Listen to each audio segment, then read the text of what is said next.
श्रीगुरुभ्यो नमः। वन्दे वन्द्यं सदानं वासुदेवं निरञ्जनम् इन्दिरापतिमाध्यादिवरदेशवरप्रदम् ಶ್ರೀಮದ್ವಾದಶಸ್ತೋತ್ರ ನವಮಸ್ತೋತ್ರ ಅದರಲ್ಲಿ 5ನೇ ಶ್ಲೋಕ. ಪ್ರಚಲಿತಲಯ ಜಲ ವಿಹರಣ ಶಾಶ್ವತ ಸುಖಮಯ ಮೀನಹಿ ಭವ ಮಮ ಶರಣಂ ಶುಭತ ಕತಶಯ ಪರಮ ಸದೋದಿತ ಜಗದೇಕ ಕಾರಣ ರಮಾರಮಣ.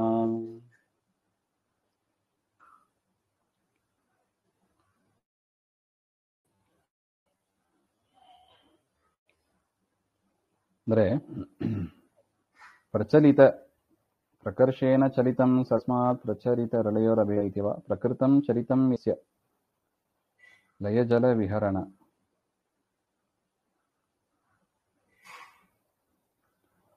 ಪ್ರಚಲಿತ ಇತಿ ಮಹಾವಾಯು ಸಂಬಂಧೇನ ಪ್ರಚಲಿತಂ ಚೂರ್ಣಿತಂ ಯಲಯಜಲಂ.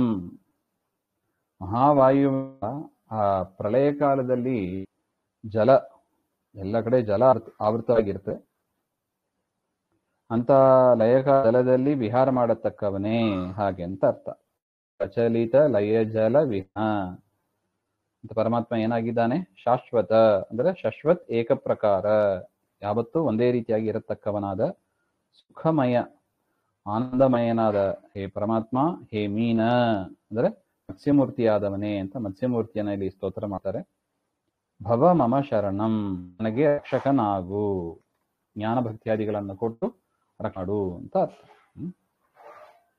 ಶುಭತಮ ಕಥಾಶಯ ಪರಮ ಸದೋದಿತ ಜಗದೇಕ ಕಾರಣ. ಶುಭತಮ ಕಥಾಶಯ, ಶುಭತಮ ದೇವರು, ಮಂಗಳತಮ ಕಥಾಶಯ, ಗುರು ಶಿಷ್ಯರ ವಾದದಿಂದ ತಿಳಿಯಲ್ಪಡುವವ. ಗುರು ಶಿಷ್ಯರು ಸೇರಿ ಪರಮಾತ್ಮನ ವಿಚಾರವನ್ನು ಮಾಡಬೇಕು. ಪರಮ ಸರ್ವೋತ್ತಮನಾದ, ಸದಾ ಉದಿತ ಸದಾ ಪ್ರಕಾಶಮಯನಾದ, ಜಗದೇಕ ಕಾರಣ ಜಗತ್ತಿಗೆ ಮುಖ್ಯ ಕಾರಣನಾದ, ರಾಮ ಆನಂದ ಸ್ವರೂಪನಾದ, ರಮಾರಮಣ ಯುಪತಿಯಾದ ಸ್ವಾಮಿ ನನಗೆ ರಕ್ಷಕನಾಗು ಅಂತ ಪ್ರಾರ್ಥನೆ. ಪ್ರಚಲಿತ ಲಯ ಜಲ ವಿಹರಣ ಶಾಶ್ವತ ಸುಖಮಯ ಮೀನ ಹೇ ಭವ ಮಮ ಶರಣಂ ಶುಭತಮ ಕಥಾಶಯ ಪರಮ ಸದೋದಿತ ಜಗದೇಕ ಕಾರಣ ರಾಮ ರಮಣ. ಶ್ರೀಮಧ್ವಾಂತರ್ಗತ ಶ್ರೀಕೃಷ್ಣ ಶ್ರೀಹರಿಯ